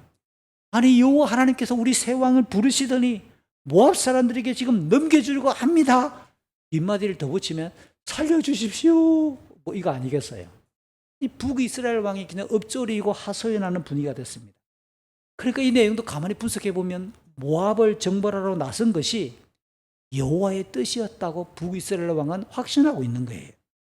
사실은 앞에서 그가 여호와께 묻거나 여호와께서 그에게 응답하시는 장면이 전혀 없었음에도 불구하고 여호와께서 우리를 불렀다고 말하는 것을 대입시켜 보면 자기의 욕망과 자기의 뜻을 정해놓고 왕궁의 선지자들이 부추겼던 가십시오 승리할 것입니다 라고 말했던 것을 여호와의 뜻이라고 착각하거나 환원시키고 있을 뿐이라는 겁니다. 이게 교회 생활하다 보면 교회 역사 안에서 너무 많아요. 우리 개개인들에게도 너무 많아요. 정말로 꼭 하고 싶은 게 있어. 근데 전체적으로 볼 때는 자기에겐 가랑이가 좀 찢어지거나 안 맞는 거예요. 신앙적인 모습으로 볼 때도 그렇게 유익이 없는데 정말 꼭 되고 싶거나 하고 싶거나 갖고 싶은 게 있어. 그럼 어떻게 할까요? 성경을 읽다가 큐티하다가 딱 걸리면 봐라, 하나님도 원하시잖아. 하나님도 내 편이잖아. 그러니까 그 어떤 성경 구절을 자기 입장에서 재해석을 해버리면 이 욕망과 하나님의 말씀 몇 구절이 딱 코드가 붙어버리면 불타버리는 겁니다. 활활 불이 올라가지고 막 그냥 나가는 거 아니겠어요? 지금 이 여호람이 딱 그와 같다라는 거예요. 하나님께 제대로 묻지도 않고 하나님께서 원하시는 예배를 드린 적도 없고 하나님 앞에 제대로 사람을 보내어서 뜻이 무엇인지를 요청해 본 적도 없는 상황에서 기껏 해봐야 자기의 욕망과 뜻을 먼저 결정해 놓고 부추기는 선지자들이 가십시오 가십시오 그 부추김에 현혹당해 놓고 하나님께서 불러놓고 라고 말하는 거예요. 이게 이 어처구니 없는 상황들이 신앙생활 하다 보면 우리가 자주 넘어지는 겁니다. 그러면 진짜 하나님의 뜻인지 아닌지에 대해서는 계속해서 중대한 일일수록 더 신중하고 더 신중하고 더 신중해서 이게 하나님께서 정말 기뻐하시는 일인지에 대해 정말 가난한 심령으로 자기의 욕망을 후퇴시켜 놓고 자기 희생을 전제해 놓고 하나님 뜻인가를 되물어야 한다는 거죠. 엘리사가 그러한 여호람의 중심을 모를 리가 없습니다. 그래서 만군의 여호와 하나님의 살아계심을 두고, 여러분 이런 표현은 그냥 나오는 게 아니에요. 만군의 여호와의 이름을 두고 내가 감히 맹세하는데, 이 말은 거짓말하지 말라는 거예요. 하나님이 당신처럼 그런 식으로 일하는 게 아니란 뜻입니다. 굉장히 단호하고 엄중하게 여호와의 뜻을 딱 밝혀두면서 말하기를, 이 말이 더 무섭습니다. 여기에 이 자리에 남유다의 여호사밧 왕만 동행하지 않았다면, 여호사밧이 이 자리에 찾아오지 않았다면 나는 당신 얼굴을 쳐다보지도 않았을 것이다. 이건 북이스라엘 왕 입장에서는 굉장히 모멸감을 느끼고 싶죠. 이게 얼마나 이게 부끄럽고 화가 나고 자존심이 상할 만한 일입니까? 주로 북이스라엘 땅에서 활동하고 있던 여호와의 선지자 엘리야와 엘리사예요. 그럼 엘리사가 남유다로 내려와서 생활했을 가능성은 별로 없다고 봐야 돼요. 그런데 불구하고 남유다의 왕이 여호사밧이라는 것은 알고 있고, 그가 평소에 열왕기서가 평가하는 것처럼 여호와를 향하여 이런 중심을 가지고 이런 운동을 했다라고 하는 것도 안다 모른다 알고 있는 거예요. 여호와의 선지자니까 비록 사역지는 북이스라엘이지만 남쪽의 왕 여호사밧이 어떤 중심을 가지고 있는지는 알고 있다라고 하는 거죠. 여기서 그의 대답에서 우리가 얻을 수 있는 교훈이 있습니다. 의인의 존재, 여호와 하나님을 믿고 신앙하는 경건한 우리 성도의 위치예요. 우리가 어떤 중심과 정체성을 가지고 이 땅을 살아가야 될 것인가라고 하는 굉장히 중요한 교훈이 여기 서려 있지요. 우리 주변에는 예수를 모르는 불의한 이웃들이 너무 많아요. 우리 사회 전체가, 우리 시대와 사회 전체가 하나님 앞에 악할 수도 있어요. 그런데 우리가 경건을 지키는 것이 하나님의 심판을 유예시키는, 하나님의 징벌이 임하는 것을 막아낼 수 있는 우선적인 것은 우리의 경건을 지키는 것이야. 이게 오늘 본문 너무 중요한 교훈 중에 하나입니다. 이런 예가 어디 나올까요?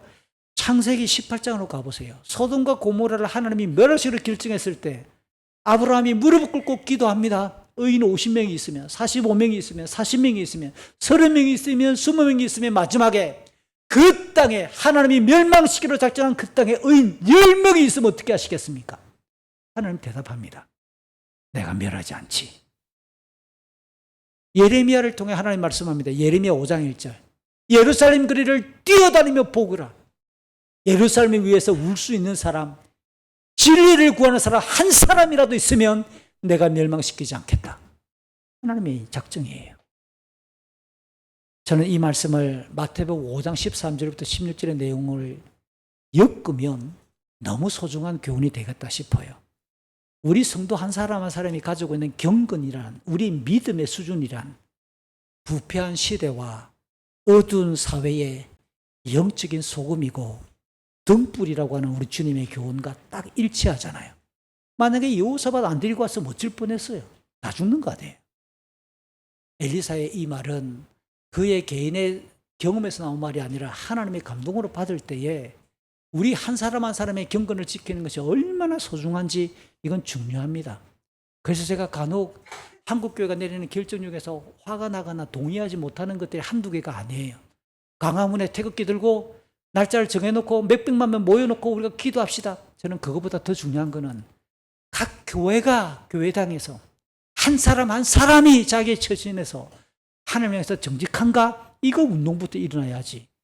아니 불의한 성도들 모아놓고 200만 명, 1000만 명 모아놔도 하는 역사가 임합니까? 똑같은 짓이지. 그거 방법론이 잘못됐어요. 성경은 그렇게 말하지 않아요. 우리 한 사람 한 사람이, 여러분 한 사람 한 사람이 여러분의 가정과 여러분의 가문과 여러분의 집안에 소금이고 빛입니다. 믿으세요? 우리 한 사람이, 우리 교회 하나가 진주시내가 멸망하지 않는 이유는 후세대 교회 때문이다. 저는 그렇게 생각합니다. 제가 22살 때부터 기도하고 있거든요. 제가 주소지를 진주에서 못 옮기는 이유가 제가 사라지면 진주가 멸망할 것 같으니까. 제가 22살 때부터 기도하는 제목입니다.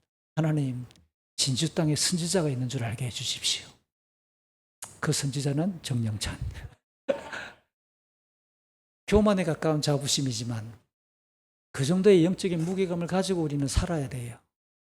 내가 무너지면 우리 집이 죽는다. 내가 무너지면 우리 교회가 죽는다. 내가 무너지면 우리 시대는 죽는다.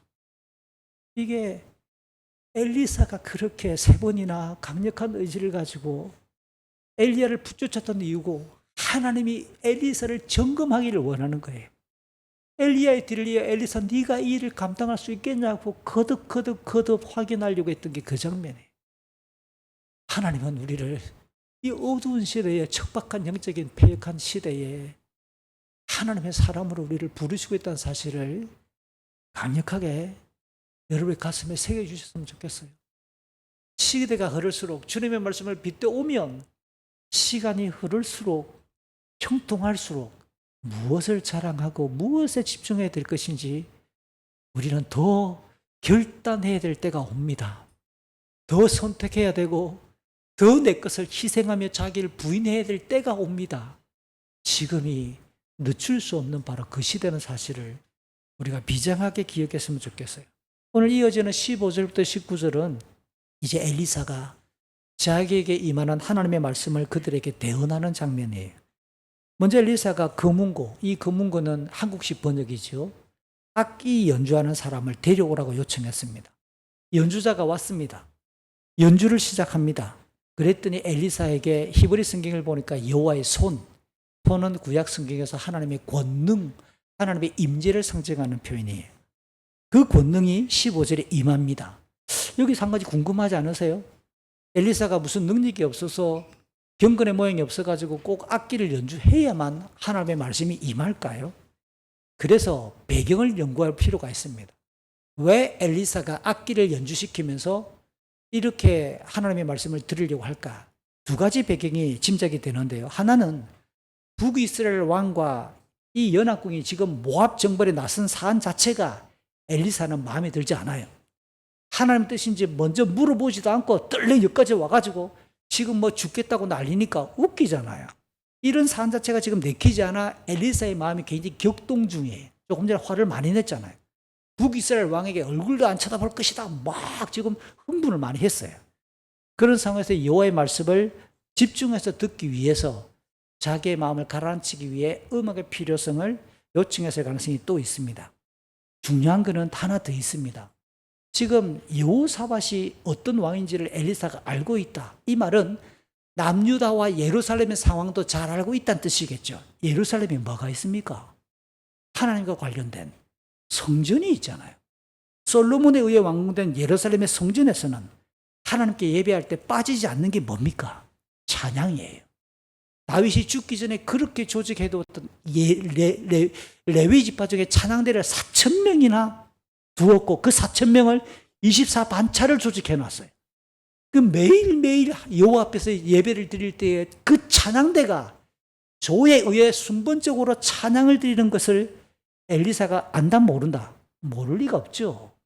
그러니까 그 가동되고 있음을 잘 알고 있어서 엘리사가 하나님의 말씀을 지금 듣고 이들에게 전달하려고 할 때 그 성전에서 진행되는 예배와 자기가 동일한 신령한 지금 상황이라는 사실을 인지하고 보여줄 의도로 이 악기 곧 찬양을 요청했을 가능성도 있다는 겁니다.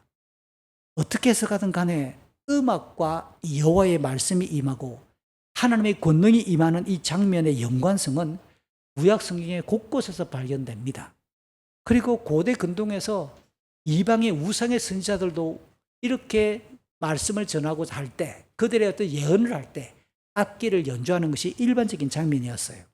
엘리사가 새 왕에게 전했던 여호와의 말씀은 크게 두 가지입니다. 첫 번째, 골짜기에 또랑을 많이 파십시오. 이 또랑이 하천을 파라라고 하는 해석도 가능하지만 히브리어 단어를 보니까 웅덩이로도 번역이 가능해요. 곳곳에 웅덩이를 많이 파두십시오. 더 놀라운 것은 바람이 불지 않을 것이고 비가 내리지 않을 것이다. 바람도 안 불고 비도 안 부는데 물이 가득 차게 될 것이다.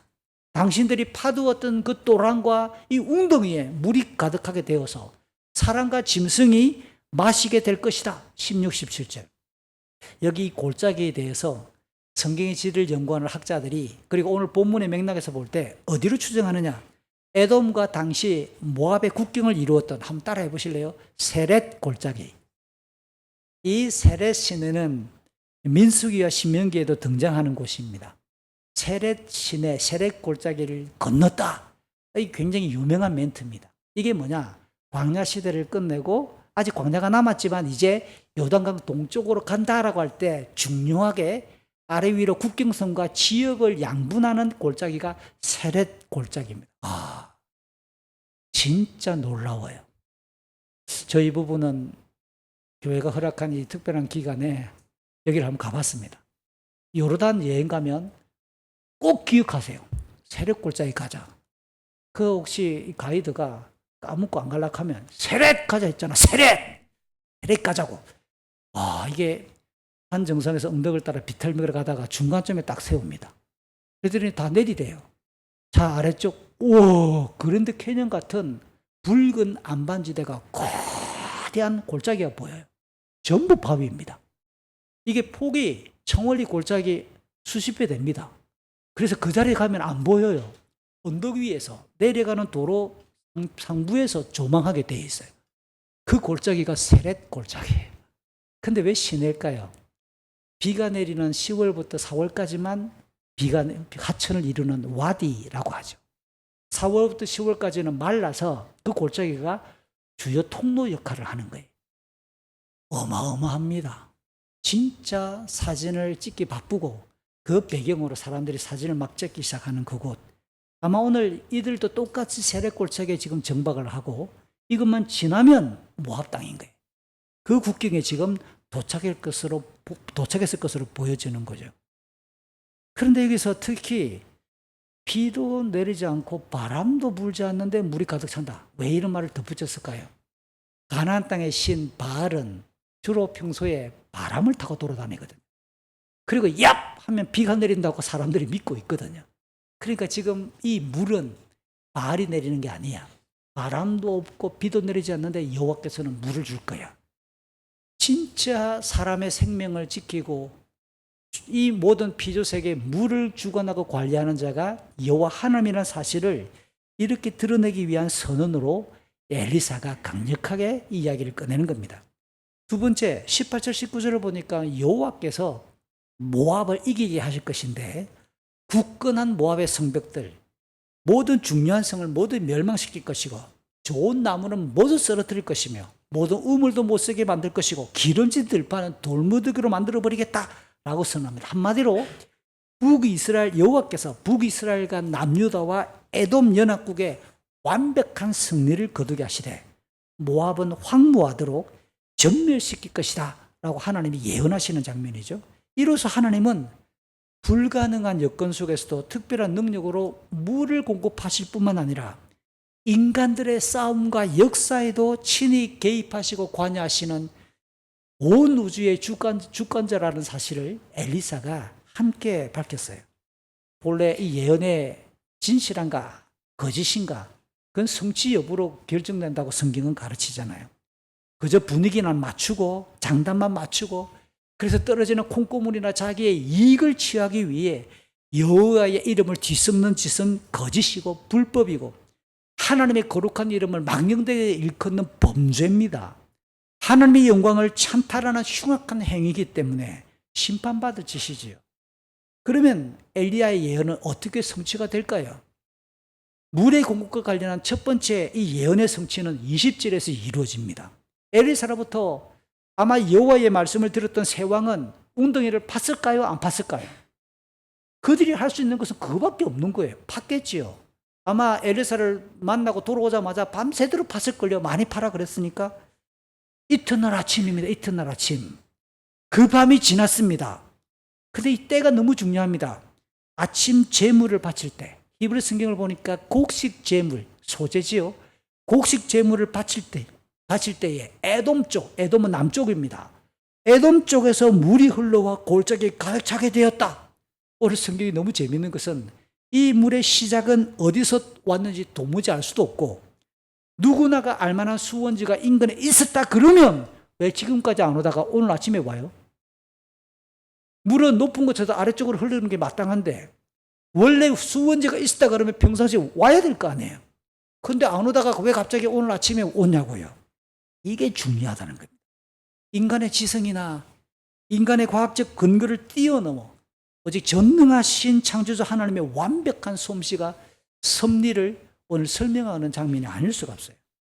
틀림없이 갑자기 물이 에돔 쪽에서 쫙 흘러오기 시작할 때 그것을 지켜보고 있던 세 왕과 군사들은 어떻게 반응했을까요?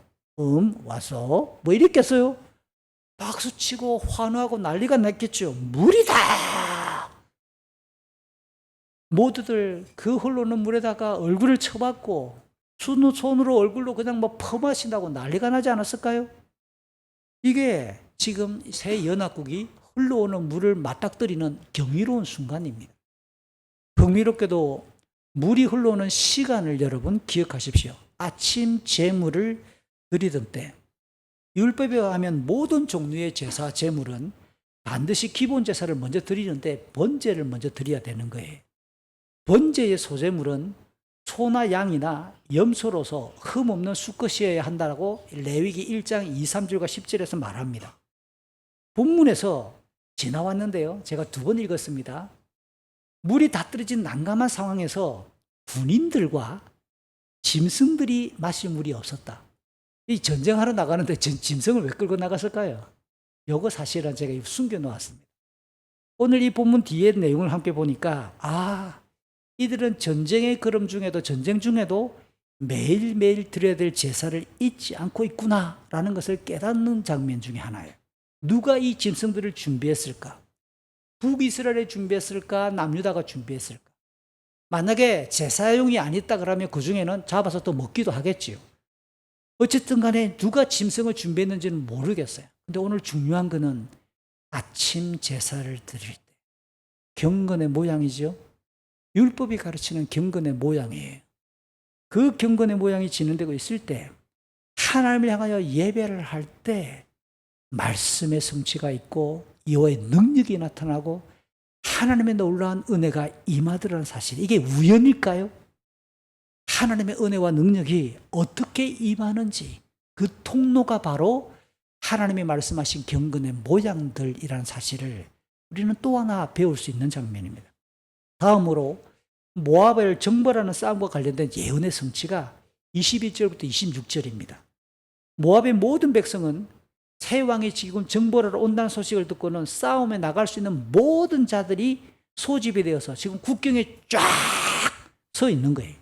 그런데 아침 일찍 일어나 보니까 국경을 이루고 있는 골짜기를 보니 해가 동쪽에서 자기들 머리 뒤에서 딱 떠올라서 그 골짜기를 비추는 겁니다. 게다가 없던 물까지 지금 생겼는데 그 물이 빨갛게 보이는 거예요. 그러니까 이들도 흥분합니다. 그곳에 있는 사람은 물이 왔다고 흥분하고 살았다고 흥분하고, 그것을 지켜보고 있는 사람은 골짜기가, 제가 그랬습니다, 폭이 좁은 골짜기가 아니라고요. 굉장히 넓어요. 이 반대쪽에 서 있는 모압 군인들은 무엇 때문에 흥분했느냐? 야, 피다, 피! 밤새 자기들끼리 싸웠다. 밤새 자기들끼리 싸워서 세상에 없던 골짜기의 이 물에 핏물이 강을 이루고 있다 라고 소리를 치는 게 21절, 22절, 23절입니다. 물이 있어야 될 시기도 아닌데, 메말랐던 골짜기에 어젯밤까지 없던 물인데 오늘 아침에 피가 고였잖아. 피가. 여러분, 이게 인간의 발상입니다. 없던 골짜기에 물이 있어야 될 시기가 아닌데 물이 있는데 빨갛다. 그러면 모압 입장에서는 피로 해석할 수밖에 없는 겁니다. 붉은 안반지대를 바탕으로 갓 동쪽에서 떠오른 이 해가 그 물을 비추니까 더 붉게 비추겠지요. 저들끼리 싸우다가 죽였던 핏물로 해석했다. 여러분, 이것도 어떻게 우리는 결론 내리죠? 하나님께서 모압 사람들의 심리를 움직이신 놀라운 섭리가 아닐 수가 없는 거지요. 한두 명도 아니고 국경에 쭉 줄지어 서 있던 모든 모압 사람의 한결같은 목소리라니, 이게 가능하냐고요. 당연히 모압 사람들은 연합국이 진을 치고 있는 곳으로 달려갑니다. 하지만 그곳에 그들의 생각이나 판단에 의하면 널브러져 있어야 될 시체들 대신에 무장 군인들이 온몸에 그냥 물기가 촉촉하고 입에 그냥 물을 딱 훔치면서 태양빛 같은 광선을 눈에 머금은 채 자기들을 째려보는 게 아닙니까? 이게 뭡니까? 연합국 입장에서는 가만히 있는데, 물만 쏘고 기운 차리고 힘이 나고 있는데 적들이 흘려볼 때 막 뛰어와가지고 땀을 뻘뻘 흘리고 뛰어옵니다. 뛰어온다고 다 지쳤겠지요. 이게 싸워보나 말하지요. 연합국 입장에서는 너무 손쉽게 그들을 쳤고 도망가는 그들을 따라가기 시작하며 치기 시작했다. 24절. 그 추격으로 인해 모압의 성들은 무너졌고 기름진 들은 돌을 쌓아 돌무기로 만들었으며 좋은 나무들은 넘어떨어졌고 모든 우물은 못 쓰게 되었어요. 돌 성벽으로 이루어진 갈하레셋 성도 투석군들이 쳐서, 물매꾼들이 쳐서 점령을 했다. 25절.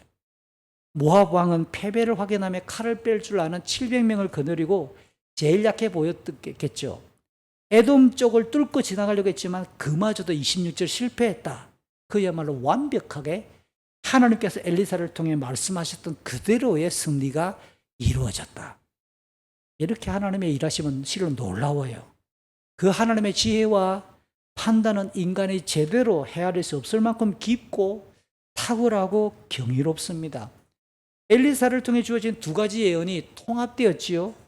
하나님의 전능하신 손길을 따라 흘러온 그 물이 가란 사람과 짐승들을 살림과 동시에 대적들의 오판, 오해를 유도하는 계기가 되어서 전쟁의 승리로 이끌어졌습니다. 누가 이토록 신비로운 전략을 꾸미며 실행할 수 있겠는가 말이에요. 그저 하나님을 경외하고 경배할 때, 하나님의 말씀에 순종할 때 하나님의 일하심, 하나님의 능력, 하나님의 영광을 경험할 수 있다는 것이 오늘 본문이 감추어둔 중요한 주제입니다. 본문의 마지막 27절이 우리로 하여금 당혹하게 만듭니다. 궁지에 몰린 모압의 왕이 최후 수단으로 성벽 위에서 자기의 뒤를 이어 왕이 될 마다들을 그냥 나무를 쌓아놓고 제물로 불태우고 죽여버리는 거예요. 이게 뭐지? 모압의 신 그모스를 향해서 사람을 제물로 바쳐드리는 제사를 지금 드리는 겁니다.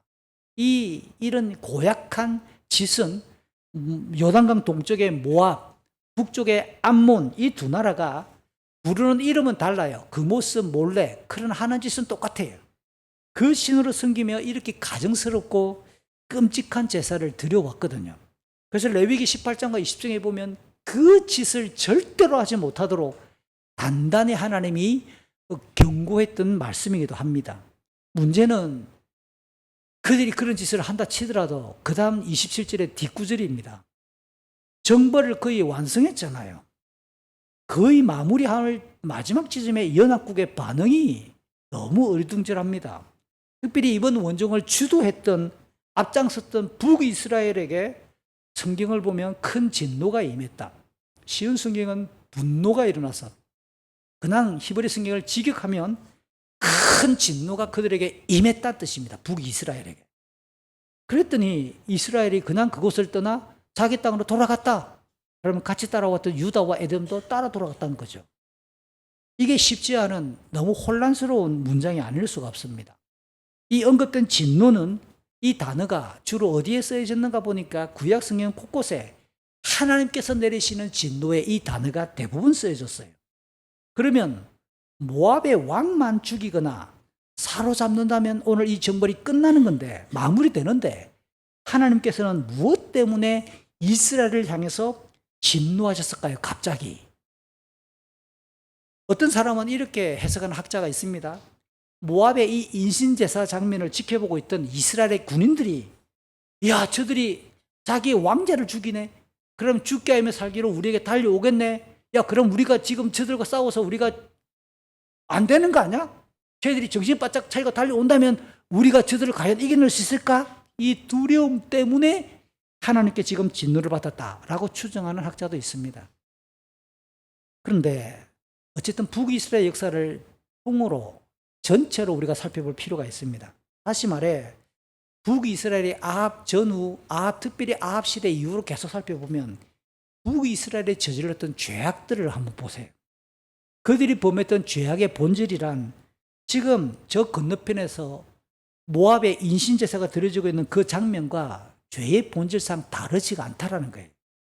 실제로 열왕기하 17장 17절 그들이 멸망할 때 하나님께서 설명하는 장면을 보면 북이스라엘도 인신제사를 드렸다고 설명합니다. 이런 내용을 보면 하나님께서는 모압에 이런 악독한 죄악이 자행되고 있는 상황에서 그 장면을 지켜보고 있는 이스라엘 장면이 딱 볼 때 그들과 다르지 않은 이스라엘인 것을 알고 하나님이 진노하셨다로 해석할 필요가 있습니다. 진노의 양상은 어떻게 이 북이스라엘에게 하나님이 진노하셨는가? 그 진노의 결과는 이스라엘 백성들 하여금 싸우고자 하는 의지가 꺾여버리는 거예요. 그 장면을 보면서 이제 못 싸우겠다라는 당혹감과 두려움이 백성들 사이에 임했겠지요. 보았기 때문에 생긴 게 아니라 바로 하나님이 북이스라엘 향하여 그와 같은 마음을 주셨다고 보여야 된다는 겁니다. 주목할 점은 제가 이 제기하는 것은 오늘 본문의 설교의 주제에 따라 이스라엘의 반응이에요. 하나님의 진노가 그들에게 임했다면, 그들에게 싸울 만한 생각이나 당혹감이 임하고 두려움이 생겼다면 어떻게 반응해야 되지요? 회개해야 되는 거 아니에요? 하나님, 이 마지막 끝장에 왜 이런 일이 생기고 지금 백성들의 마음이 무너지고 있습니다. 하나님 어떻게 할까요? 물어야 되는 거 아니에요? 역시 이스라엘은 회개하지 않습니다. 하나님의 긍휼과 사죄하심, 그들이 지었던 죄악들을 끄집어내며 용서를 구해야 되잖아요. 그런데 여호와람 왕을 중심으로 영적으로 부패한 그들은 최후 승리를 눈앞에 두고 그냥 돌아섰다. 승리했지만 실패한 것 같은 개운치 않은 끝장면. 이게 뭡니까? 평소에 여호람과 백성들은 회개해 본 적이 없거든요, 하나님 앞에. 그러니까 회개가 뭔지를 몰라요. 경건의 모양이 없으니까 이 마지막 상황에서도 깃발 들고 흔들어야 되는데 경건의 능력이 없어서 돌아서고 만다라는 거예요. 본문을 통해 경건의 모양을 갖추고 훈련하는 것이 얼마나 중요한지 새삼 확인되는 장면이지요. 경건의 모양은 경건의 능력을 위한 도구고 과정이에요. 참된 경건은 삼위 하나님께로부터 우리에게 주어지고 임합니다. 경건이 무엇인가? 다양한 생각들이 있겠지만 그리스 성경에 나타나는 경건이라는 단어는 유세베이아, 한번 따라 하실래요? 유세베이아. 두 가지 단어가 합쳐졌습니다. 유란 단어와 베이아. 유란 그리스 말로 영어로 굿입니다. 좋다란 뜻이에요. 베이아, 이 말은 예배로 번역할 수 있는 단어입니다. 유세베이아, 하나님께서 기뻐 받으시는 예배, 하나님께서 기뻐하시는 삶, 이게 유세베이아를 직역할 수 있는 말이에요. 그러니까 우리 예수 믿는 사람들이 하나님께서 기뻐하시는 전반적인 훌륭한 신앙 전체를 가리킬 때 경건이라고 표현하기 참 좋은, 진짜 좋은 단어가 경건이에요. 제가 의도적으로 여러분에게 설교할 때는 설교 원고에 경건이라는 말을 자주 쓰는 거예요. 좋은 단어고 우리의 신앙을 표현하기에 정말 어울리는 적합한 단어가 경건이라는 단어예요. 언젠가도 제가 한번 흥분을 여러 번 했지만 그 단어의 족보나 기원에 별로 신통치 않은데 막 쓰고 있는 말들이 한국교회에 막 유행하죠. 영성, 별로 안 좋은 말입니다. 그거는 이방 종교에도 쓰고 있는 말이고요. 누구나가 쓰는 말이에요. 교회 안에서 쓸 만한 근거가 별로 없는데 나 퍼뜨려요. 책 제목도 너무너무 많죠. 그 단어를 대체할 수 있는 좋은 단어, 경건. 참 좋은 단어입니다.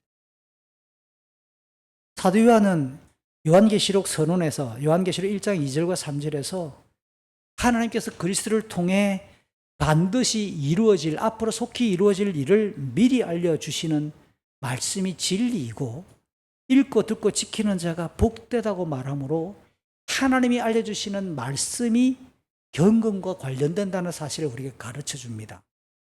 요한계시록 1장 2절 3절 예수 그리스도께서 하신 진리의 말씀 곧 하나님의 계시, 이것을 읽는 자와 듣는 자와 지키는 자가 복되다.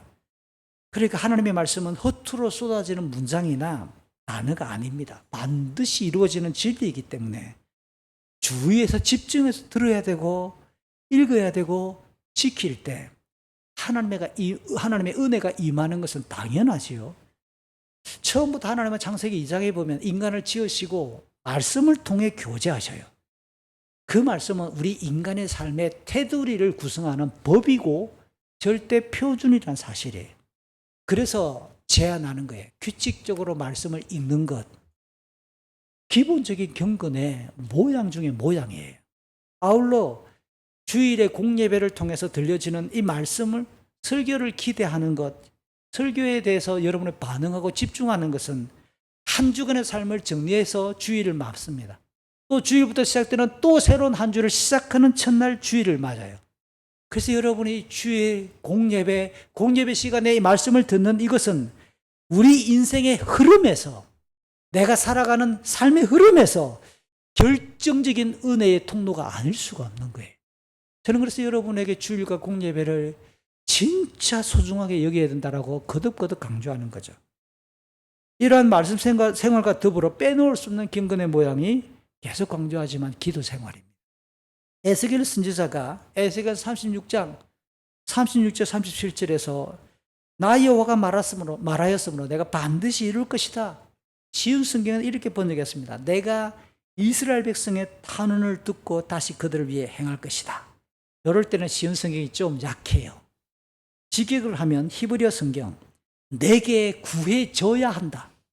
내가 반드시 구원의 계획을 실행하겠지만 내게 구해줘야 한다. 개역 성경이 잘 번역했죠. 그래도 너희가 내게 기도해야 한다. 구하여야 할지니라. 따라서 기도는 하나님의 은혜와 능력을 직접 요청하는 가장 분명하고도 객관적인 은혜의 통로입니다. 그러니 사도 바울은 데살로니가서 5장 17절에서 쉬지 말고 기도하라 그러잖아요. 야고보도 5장 13절에서 야고보서에서 고난당하는 자들에게는 기도하라고 가르치죠. 말씀을 마치고자 합니다. 제가 오늘 이런저런 추임새가 많아 원고에 비해 좀 설교 시간이 좀 길어져서 죄송해요. 말씀 생활이나 기도 생활 외에도 우리 신앙과 관련되는 여러 활동이 있지요. 찬양, 봉사, 전도, 교제, 기타 등등의 여러 모임들도 가능합니다. 경건의 모양이 아닐까요? 라고 질문할 수 있습니다. 모양일 수 있습니다. 그런데 분류를 할 필요가 있어요. 말씀과 기도는 경건의 모양이면서 하나님의 은혜를 누리기 위한 두 가지 핵심적인 수단으로 2000년 동안 교회가 강조해 왔어요. 나머지 찬양, 전도, 봉사, 교제 이런 것들은 뭘까요? 은혜를 받은 우리 은혜에 대한 반응이어야 한다는 거예요. 이걸 오늘날 바꾸어서 이렇게 말하는 분들이 많아요. 찬양하고 나서 은혜가 없네. 여러분, 찬양을 통해 은혜 받을 생각은 부차적인 거예요. 찬양은 은혜 받기 위해 하는 게 아니라 하나님께 드려야 될 마땅한 경배이기 때문에 하는 거예요. 내 마음에 안 내켜도 예배는 드려야 되는 거라고요. 이해가 되세요? 이 순서를 바꾸는 순간 예배의식이 사라집니다. 예배는 내가 은혜 받으러 오는 게 아니라 하나님을 높이기 위해 먼저 오는 거예요. 예배 마치고 여러분의 감동이 아이고 오늘따라 설교 왜 이렇게 길어서 꾸벅꾸벅 졸다가 가네. 그것도 경배라고요. 와서 졸아요. 내가 은혜 안 받았다고 해서 마음이 미수미수하다 그냥 나갔다고 해서 예배 안 드리는 게 아니라 내 감정과 상관없이 하나님은 영과 진리로 예배하는 자를 찾고 기다리시는 거예요. 우리가 드리는 예배는 하나님 앞에 구원을 입은 자의 첫 번째 임무고 목숨이 끊어질 때까지 지속해야 될 신앙의 반응이 예배란 말이에요. 감동? 그건 두 번째예요. 우리가 주일과 예배와 은혜에 대해서 잘못 생각하는 게 너무 많다는 거예요. 은혜를 위한 수단은 말씀과 기도예요. 이게 2000년 동안 교회가 강조해왔던 경건의 모양이란 사실을 꼭 기억하시기 바랍니다. 날마다 여러분의 말씀과 기도 생활에 꾸준히 규칙적으로 여러분이 실행해 주시길 바라요. 우리의 간증이 그랬으면 좋겠어요. 내가 기도하기 시작했는데요. 기도 시간이 너무 짧아요. 정말 조퇴를 내고 기도하고 싶어요. 여러분이 기도하다가 은혜를 많이 받았으면 좋겠어요. 여러분 한 주간의 삶에 기도 시간이 더 풍성해지고 하나님의 음성을 듣는 일에 더 깊이가 있었으면 참 좋겠습니다. 이 시간 같이 기도할까요? 7월이 시작됐습니다. 제가 오늘 흥분한 이유는 목회를 하다 보니까 그래요. 1년 중에서 한 1, 2월은 제가 별로 강조하지 않아도 굉장히 긴장해서 새해가 시작되니까 잘 추스르셔요. 한 4월, 5월, 6월 지나가면 좀 느슨해집니다. 7월쯤 가면 왠지 모르게 영적인 나사가 썩 풀리는 듯한 모습을 저를 포함해서 함께 우리가 경험을 하는 거예요. 이미 후반기가 시작됐잖아요. 하나님 앞에 이 7월 첫째 주일을 맞으며 하나님 2025년 후반기에도 하나님의 은혜가 내게 필요합니다. 하나님의 은혜가 없이는 나는 살 수가 없습니다. 하나님 나에게 말씀해 주십시오. 하나님 나에게 힘을 주십시오. 내가 기도하겠습니다. 내 기도에 응답해 주십시오. 그리고 하나님 신실하게 날마다 나와 함께 해 주십시오. 우리의 경건의 모양을 다시 점검하고 경건의 능력이 우리에게 임하기를 이 시간 요청하며 합심해서 같이 기도합시다. 하나님 아버지 고맙습니다. 오늘도 우리가 말씀을 들었습니다. 우리의 경건의 모양을 점검을 하고 경건의 능력을 우리가 다시 살핍니다. 아버지 하나님 우리를 살피시고 하나님의 뜻 안에서 우리가 힘을 내도록 날씨가 무덥고 시간이 점점 후반기로 가면서 우리의 심령이 느슨할 수 있으나 하나님 앞에서 우리의 모양을 세우기를 원합니다. 주여 우리에게 경건의 능력을 더하시고 아버지 은혜가 우리를 사로잡으며 하나님의 말씀을 우리가 함께 하시고 하나님의 은총과 하나님의 능력이 우리를 붙들어 주시기를 원하오니 아버지 도와주십시오. 우리가 주의 음성을 듣고 기도하기를 더 집중하게 도와주시고 주님 우리의 경건의 능력이 살아나도록 도와주시옵소서. 하나님 아버지 연일 무더워지는 날씨 속에서 우리의 몸과 마음이 많이 지칩니다. 행여 우리의 경건의 모양이 느슨해지지 않도록 은총을 주시고 우리에게 여전히 말씀하시고 우리의 간구에 귀 기울이시는 하나님 앞에 주님 가난한 심령으로 서게 해 주시옵소서. 우리 주 예수 그리스도의 이름으로 기도합니다. 아멘.